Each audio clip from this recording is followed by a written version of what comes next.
Welcome to Domain 2, Section 2.4, AI Risk Classification and Acceptable Limits. In this session, we will look at how to classify AI risk, a financial approach that translates risk into money, 3 formal assessments for high-risk and privacy-sensitive systems, and how an organization sets its acceptable limits. Why does this matter beyond the exam? Classifying risk and setting clear limits is how an organization decides what AI it will and will not allow. Understanding this lets you place a proposed system in the right risk tier, run the assessments regulators expect, and judge whether a use case sits within or outside your organization's tolerance. Let's start with risk classification. An enterprise needs categories of AI risk based on its objectives, and it must decide how much risk it will accept, which may differ from its existing tolerance. One widely used scheme sorts AI into tiers. Unacceptable risk covers applications that manipulate behavior or violate rights, and these are banned. High risk covers systems that significantly affect people's lives, demanding strict controls, documentation, and regular review. Limited risk covers systems unlikely to cause major harm, but which still require transparency. And low or no risk covers systems needing little oversight. That qualitative view suits organizations less focused on financial impact, but there is another approach. A financial method built on the factor analysis of information risk model translates AI risk into monetary terms, which makes it far easier to communicate risk to senior leaders. That financial approach follows 5 steps.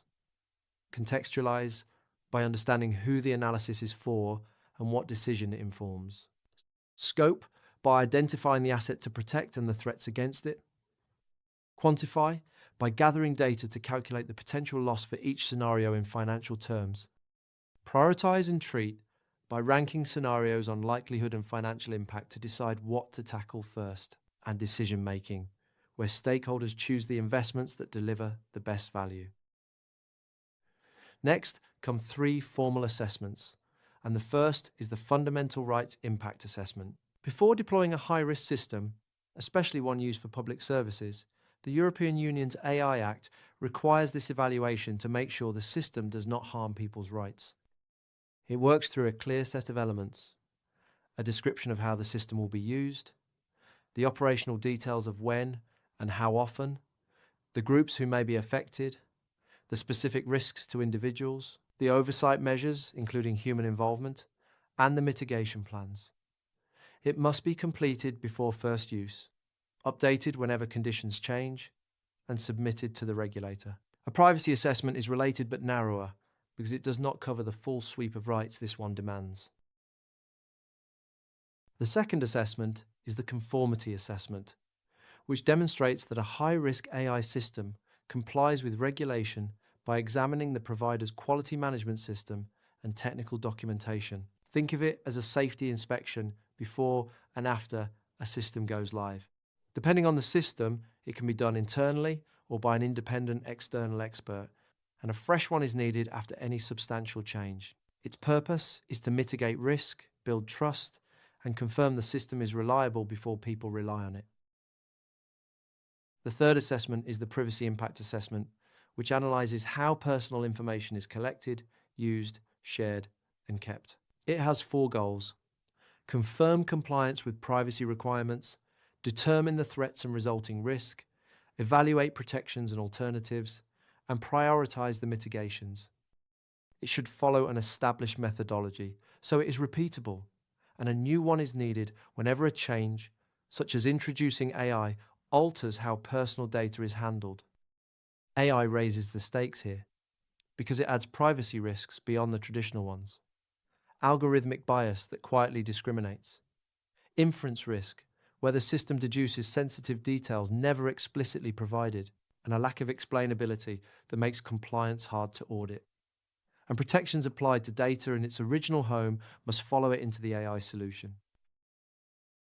Finally, the organization must set its acceptable risk limits, and this responsibility ultimately rests with its owners or governing body. Defining those limits is a balancing act, weighing cost, benefit, value, compliance requirements, culture, maturity, uncertainty, and existing policies. In practice, acceptable risk is set as part of the security strategy, defined by the losses the organization is willing to absorb in pursuit of its goals, and guided by its overall risk appetite and tolerance. Let's bring it all together. AI risk can be classified qualitatively into tiers from unacceptable to minimal, or financially through a 5-step approach that quantifies loss in money. 3 formal assessments matter: the Fundamental Rights Impact Assessment for high-risk systems, the Conformity Assessment for regulatory compliance, and the Privacy Impact Assessment for personal data, which AI complicates with bias, inference, and opacity. And acceptable limits are set by the governing body, balancing cost, value, compliance, and risk appetite. You now know how to classify AI risk and set its boundaries. Every important topic and idea from this session is covered in the multiple choice questions on RooCloud.com. Before you move on to the next session, work through the chapter-wise questions there, because the distinctions between these assessments are prime exam material. Practice first, and then move forward with confidence. Thank you for watching, and I will see you in the next episode.